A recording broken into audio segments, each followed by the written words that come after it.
दर्द सह कर भी तेरा नाम लिए। औरत कहती है मैंने इमाम के सरे अक़दस को एक तश्त में रखा और उसके बाद मैंने बड़ी इज्जत के साथ अपने घर पर जो सबसे अच्छी जगह थी वहां पे रखा। मेरा शौहर बदबख्त खौली जाकर के तो सो गया, अपनी कमीन गाह में जाकर के सो गया, मगर मैं पूरी रात इमाम आली मकाम के चेहरे की ज़ियारत करती रही। मुअर्रिखीन ने लिखा है और जनाबे वाला वो औरत कहती है मैंने शबे तैजूर के सन्नाटों में देखा, पूरी दुनिया में अंधेरा हुआ था मगर सरे इमाम आली मकाम तक आसमान से नूर ही नूर बरस रहा था। सुभान अल्लाह माशाअल्लाह। और क्यों ना बरसे, हमारे इमाम ने यूं ही तो नहीं कहा है। क्या कहा है इमाम ने? तेरी नस्ले पाक में है बच्चा बच्चा। जरा जोर से बोलें।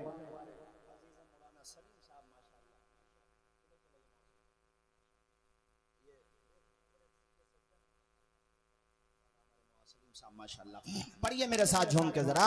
तेरी नस्ले पाक में है बच्चा बच्चा नूर का, तेरी नस्ले पाक में है बच्चा बच्चा नूर का, नूर का।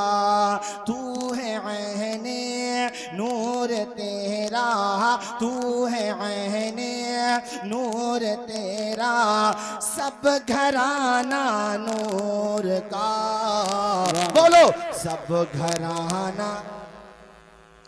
जैसा अकीदा है वैसी आवाज आना चाहिए। सब घराना, जोर से सब घराना।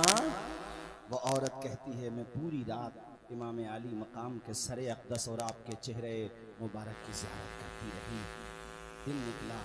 अच्छा, फिर ये सर जो है अलग, जितने भी शोहदा के सर थे, ख़ासतौर पे इमाम हुसैन सैयद शुहदा का सर, कूफा का जो गवर्नर था जिसका नाम उबैदुल्लाह इब्न ज़ियाद है, उसके दरबार में जब पहुंचा, कारी साहब लिखा हुआ है कुतुब तवारीख़ में कि उबैदुल्लाह इब्न ज़ियाद के हाथ में एक छड़ी थी। छड़ी मतलब समझते हो नहीं, छड़ी। तो वो इमाम के लबों पे उस छड़ी को मारने लगा, मतलब इस तरीके से, और उसके मुंह में जो जुमले आ रहे थे वो मैं नकल भी नहीं कर सकता। उस दरबार में इत्तेफाक ये कि हज़रत ज़ैद बिन अरक़म सहाबी रसूल बैठे हुए थे। उन्होंने ये तौहीन देखी, हालांकि वो गवर्नर था, वो कितना जालिम गवर्नर था आप उसके बारे में जानते ही हैं, मगर वो चूँकि सहाबी रसूल थे उनसे ये तौहीन बर्दाश्त न हुई। हज़रत ज़ैद बिन अरक़म खड़े हो गए और आपने कहा ओ बदबख्त, तू होगा गवर्नर, तू अपने मनसब पे ज्यादा ना इतरा। जानता है ये किसका सर है? ए बदबख्त, इन लबों पे तू छड़ी मार रहा है। मैंने अपने माथे की आंखों से देखा है कि मैं राज के दूल्हा इन लबों को चूमा करते थे। गवर्नर, उसको ये लगा मेरी इंसल्ट हो गई, मेरी तौहीन हो गई। और अल्लाह वाले किसी जालिम हुक्मरान से नहीं डरते, किसी ताकतवर से नहीं डरते। वो साफ साफ ऐलान कर देते हैं कि आपके सर पे जो ये ताजे हशम रखा है, हम फकीरों ने इसे जेरे कदम रखा है। ज़ैद बिन अरक़म डरे नहीं, आप घबराए नहीं। उसने कहा पकड़ो इन्हें। आप दरबार से निकलने लगे और उसने फिर कहा कि बूढ़े हो, ज़ईफ हो, उम्र ज्यादा है, इसलिए छोड़ रहा हूं, वरना गर्दन तुम्हारी भी मार देता। ज़ैद बिन अरक़म ने कहा मारने की धमकी क्या देता है? अरे तू नवासे रसूल का कातिल है, तो हमें कत्ल करने में तुझे क्या जाएगा? कत्ल कर दे, मगर जबान से निकलेगा तो हक निकलेगा। नबी का सहाबियों गलत बात नहीं करूंगा। जरा जोर से बोलो सुभान अल्लाह। क्या बेहतरीन जवाब दिया हजरत ज़ैद बिन अरक़म ने। मर्द हक बातिल के आगे माथ खा सकते नहीं, सर कटा सकते हैं लेकिन सर झुका सकते नहीं। सुभान अल्लाह, सुभान अल्लाह। हजरत ज़ैद बिन अरक़म दरबार से बाहर आ गए। खैर, ये इमाम आली मकाम के सर को इन लोगों ने कहा कि नेज़ों पे बुलंद करो, पूरे कूफा में घुमाओ। घुमाया गया। जामा मस्जिद में ये तकरीर करने के लिए मिंबर पे गया उबैदुल्लाह इब्न ज़ियाद, और जाकर के इमाम आली मकाम की शान में इसने ना ऐसे जुमले के नकल भी नहीं किए जा सकते, माज़अल्लाह, बस समझ लो कि बुराई करता रहा। वहां पे हजरत अब्दुल्ला बिन अफीफ अज़दी बैठे हुए थे, बहुत बड़े मुहिब अहले बैत थे, अहले बैत अथार से बेपनाह मोहब्बत करते थे, उनसे जब्त ना हो सका, आंखों से माजूर थे, नजर नहीं आता था। उन्होंने कहा कूफा के लोगों, खुतूत लिख के तुमने बुलाया और ये कुत्ता तुम्हारे मिंबर पे बैठ के बकवास कर रहा है और तुम्हारी आंखों में रोशनी भी है मगर दिल अंधे हो चुके हैं। तुम सब चाहो तो इसकी जान भी ले सकते हो मगर बहरे हो गए हो, अंधे हो गए हो, हिम्मत नहीं तुम्हारे अंदर। मैं आंखों से माजूर हूं मगर ये तौहीन हुसैन की बर्दाश्त नहीं कर सकता। खड़े हुए और कहा तू झूठा, तेरा बाप झूठा, हुसैन सच्चा, हुसैन का बाप सच्चा। सुभान अल्लाह। नारे तकबीर, नारे रिसालत, नारे हैदरी, नारे गौसियत, मसलके आला हजरत फैजान शहदाए करबला मौलाना तौसीफ रज़ा साहिब क़िबला। गवर्नर का मतलब उस जमाने का चीफ मिनिस्टर, बल्कि प्राइम मिनिस्टर समझ लो पूरे कूफा का, जिसके हाथ में पूरा लॉ एंड ऑर्डर होता था, सब कुछ होता था। अरे उसने कहा सारे नमाजियों के सामने एक अंधा आदमी, उसने अपनी भाषा में कहा एक नाबीना आदमी मेरे बारे में ऐसा बोलेगा, कहा पकड़ो इसे। उसके फौजी जैसे ही हजरत अब्दुल्ला बिन अफीफ अज़दी को पकड़ने के लिए दौड़े तो उनके जो कबीले के लोग थे वो भी सामने से आ गए। वो समझ गया कि अब यहाँ पे जंग आराई हो जाएगी, महाज खुल जाएगा, बात लंबी पड़ जाएगी। उसने अपने फौजियों को इशारा किया कि रहने दो। उस वक्त मामला ठंडा हुआ मगर सब अपने अपने घरों पे चले गए। फिर किसी और दिन, फिर उसी रात में किसी और दिन जब उसको मौका मिला, हजरत अब्दुल्ला बिन अफीफ अज़दी जो माजूर थे, नाबीना थे, ओ लोगों किसी नाबीना को नाबीना समझ के हकीर न समझना। हकीकत में तो नाबीना वो है कि आंखों में नूर हो और मुस्तफ़ा की अजमत को ना देखता हो। हकीकत में बहरा वो है कि उसकी कानों में समात की ताकत है मगर वो कुरान की तिलावत न सुनता हो। वो इंसान जिसकी आंखें अगरचे नाबीना हैं मगर दिल मुस्तफ़ा की मोहब्बत में चूर है, हुसैन की मोहब्बत में चूर है, अहले बैत की मोहब्बत में चूर है, वो सहाबा की मोहब्बत भी रखता है साथ में। ओ भाइयों, तो वो नाबीना होकर के भी अल्लाह रसूल को प्यारा होता है। अफीफ हजरत अब्दुल्ला बिन अफीफ अज़दी को इसके लोग गिरफ्तार करके ले गए और इसने कहा कत्ल कर दो। हजरत अब्दुल्ला बिन अफीफ अज़दी को भी कत्ल कर दिया जाता है। और साथियों, जुल्म रुकता नहीं है इन लोगों का। ये बातें बहुत हैं, बस तेजी से सुनते चलिए। ये सब यानी सरों को और फिर काफिले वालों में कौन कौन है?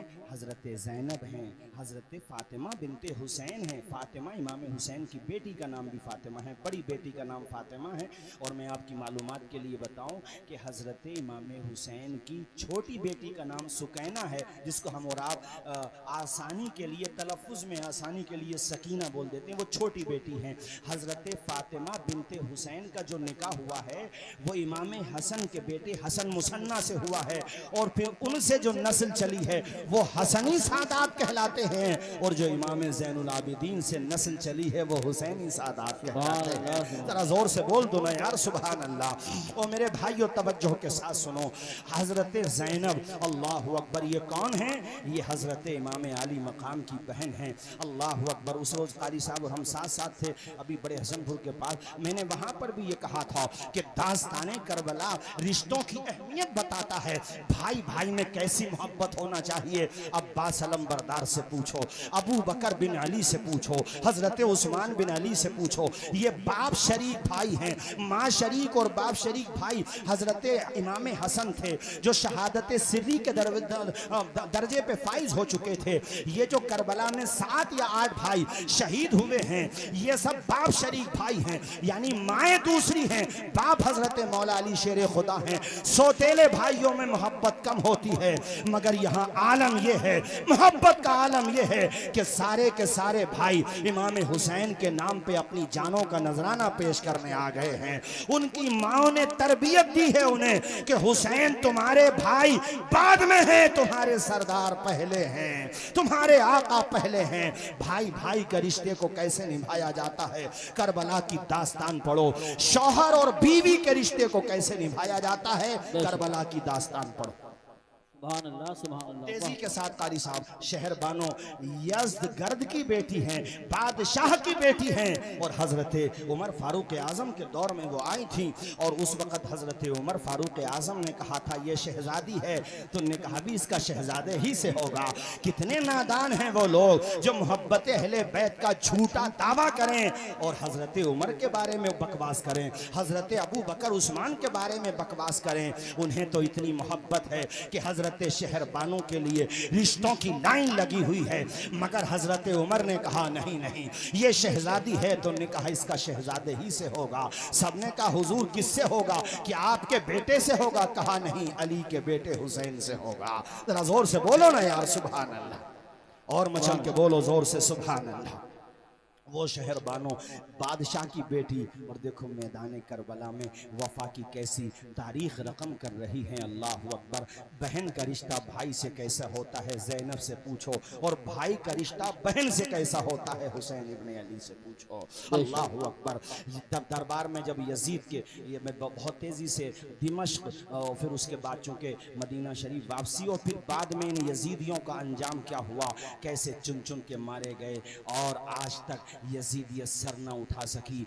आज कोई यजीद से मोहब्बत करने वाला भी हो तो वो अपनी निजी महफिलों में यजीद का दिफा कर सकता है, उसके अंदर ये हिम्मत नहीं कि खुल के मैदान में आ जाए, और कोई खुल के मैदान में आ भी जाएगा तो जलील होके जाएगा, वो रुसवा होके जाएगा। जब यजीद के बेटे मुआविया ने अपने बाप की खिलाफत को ठोकर मार दी तो औरों का हाल क्या होगा।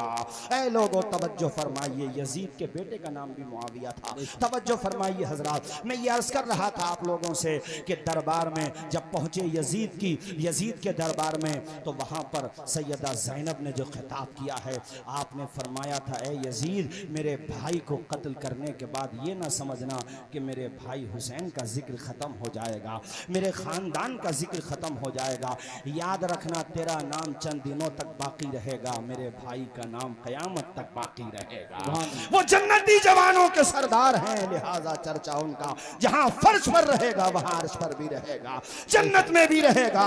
ऐ जालिम कान के पर्दे खोल के सुन, ऐसा खिताब किया था हजरत ज़ैनब ने पर्दे की ओर से कि नाना के नवासे ने मुसल्ला नहीं छोड़ा, सर तन से जुदा हो गया, सजदा नहीं छोड़ा, दरबार में बोली भी तो लहजे में अली के, ज़ैनब ने किसी हाल में पर्दा नहीं। सुभान अल्लाह, सुभान अल्लाह, माशाअल्लाह। ऐसा नायाब खिताब किया था हजरत सैयदा ज़ैनब ने। हजरात नौमान इब्ने बशीर, ये जो कूफा के गवर्नर थे पहले, जिनको माजूल कर दिया था यजीद ने, जिनकी जगह उबैदुल्लाह इब्ने ज़ियाद को बिठाया था, नौमान इब्ने बशीर को बुलाया गया। फिर नौमान इब्ने बशीर के साथ इस खानवादे को मदीना शरीफ भेजा गया, और मदीना शरीफ जब ये खानवादा पहुंचा है, अल्लाह अकबर कबीरा, उस मंजर को ना पढ़ा जा सकता है कमा हक़्क़हू, ना सुना और सुनाया जा सकता है। बस इतना समझ लीजिए कि क़यामत सुग़रा एक वो थी जो करबला में बपा हुई, करबला के बाद भी जो पूरे रास्ते में, और अब जब मदीना शरीफ ये काफ़िला पहुंचा है, अहले मदीना सरहद पे आ गए थे मदीना शरीफ की, और सबकी निगाहें तलाश करती थी नवासे रसूल को। अल्लाह अकबर। कोई आँख ऐसी न थी जिसमें आंसू न हो, कोई दिल ऐसा न था जिसमें आंसुओं का पैमाना न छलक रहा हो। अल्लाह अकबर। हज़रत इमाम ज़ैनुल आबिदीन जो इमाम हुसैन के साहबजादे हैं, जिनसे नस्ल हुसैनी चली है, आप जैसे ही मदीना शरीफ पहुँचे हैं तो पहले सीधे अपने घर नहीं गए, बल्कि प्यारे नबी की तुरबत अथर पे गए हैं, आपकी कब्र अथर पे गए हैं, रोज़े पाक पे गए हैं, और जाते ही जैसे ही प्यारे नबी की कब्र पे आपकी निगाह पड़ती है, बेसाख्ता आपकी आंखों से आंसू निकलने लगते हैं, दिल के पैमाने आंखों से छलकने लगते हैं, सब्र का बांध टूट जाता है। कहते हैं नाना जान अपने नवासे का सलाम कबूल कर लीजिए।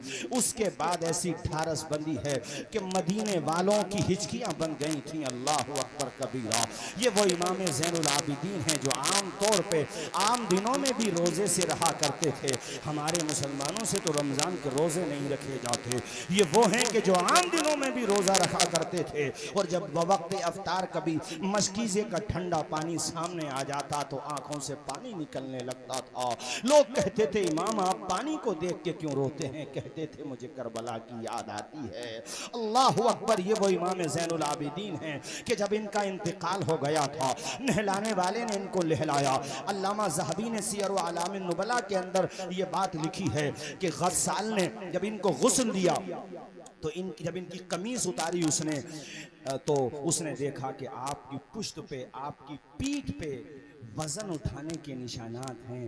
वो उसने ये बात आकर दफन के बाद मदीने शरीफ में अलग अलग जगहों पे कह दी। पूरे मदीने में ये चर्चा हो गई कि इमाम हुसैन के साहबजादे ज़ैनुल आबिदीन को किसी ने बोझ उठाते हुए भी नहीं देखा। तो फिर वो पीठ पर निशानात कैसे पड़ गए, आपकी पुश्त या थर पे निशानात कैसे पड़ गए? चर्चा ज़्यादा हुई तो आपके खादिम ख़ास ने कहा मदीने वालों मुझसे मेरे इमाम ने मना किया था, राज था, मगर तुम न जाने क्या क्या समझने लगो, इसलिए अब बताना भी ज़रूरी है। ए मदीने वालों जानते हो हुसैन इब्ने अली के शहजादे हज़रत इमाम ज़ैनुल आबिदीन सैयद सज्जाद हमारे आला हज़रत इनके वसीले से दुआ मांगते हुए कहते हैं सैयद सज्जाद के सदक़े में साजिद रख हमें, इल्म हक़ दे बाकरे इल्म खुदा के वास्ते। जो सजदा करने वालों का सरदार है वो ज़ैनुल आबिदीन। अल्लाह अकबर। जिसने नस्ल हुसैनी चली है जिससे वो इमाम ज़ैनुल आबिदीन जो सब्र की चट्टान बन के जिंदा रहा। चट्टान तो फिर भी चट्टान होती है, ये वो है कि चट्टान से भी ज़्यादा मजबूत रहा। वो इमाम ज़ैनुल आबिदीन जो तहज्जुद गुजार, वो इमाम ज़ैनुल आबिदीन जो नवाफिल अदा करने वाला, गरीबों में सदका खैरात करने वाला। कहा मदीने वालों तुम ये जानना चाहते हो कि ज़ैनुल आबिदीन की पेशानी पे निशानात कैसे पड़े?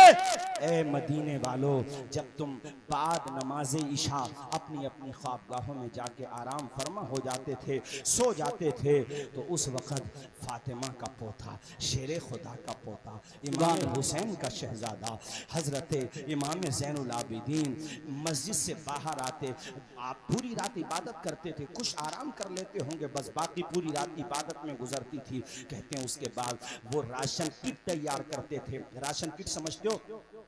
खाने का पैकेट यानी गल्ला, जौ का आटा, कनस्तर तेल का, ये सब तैयार करते।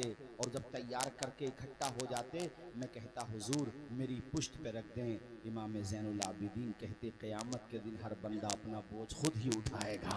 अल्लाह ने मेरे बाजुओं में ताकत दी है, तुम बस यहीं पे रहो, मैं खुद अपने कंधे पे उठा के ले जाऊंगा। कहते कि फिर उन घरों पे जाते जिन घरों में यतीम बच्चे रह रहे होते थे, उन यतीमों के सर पे किसी का हाथ नहीं होता था।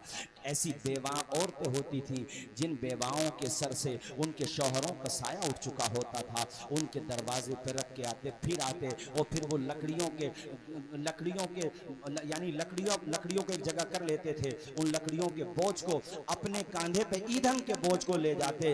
अल्लाह अकबर। मदीने के वो लोग सुबह को जब नमाज फजर के लिए उठते उनकी आंखें मसरत से नम हो जाती, दुआएं निकलती। अल्लाह इस बंदे को तू आबाद रख जो बंदा हमें बताता भी नहीं है और हमारी जरूरत पूरी करके चला। इस खूबसूरती से आप मदद करते थे। कहा मदीने वालों वो जो पीठ पे पुश्त पे निशानात थे वो उसी इमदाद के निशानात थे जो रात के अंधेरे में इमाम किया करता था। है मेरे दीनी भाइयों ये तरीका अपनाओ हुसैनियत का, इस तरीके से लोगों की मदद किया करो। कारी साहब मुझे आपके पढ़े हुए अशार याद आ रहे हैं। हुस्न अखलाक की अनमोल निशानी दे दो, गम के ठहरे हुए दरिया को रवानी दे दो। तुम हुसैनी हो तो एहसान के मशकीज़े से कोई दुश्मन भी अगर मांगे तो पानी दे दो। रूह की प्यास को अखलाक का प्याला दे दो, अपनी किस्मत के अंधेरों को उजाला दे दो। अपने रूठे हुए मौला को मनाना हो अगर अपने हिस्से का पड़ोसी को निवाला दे।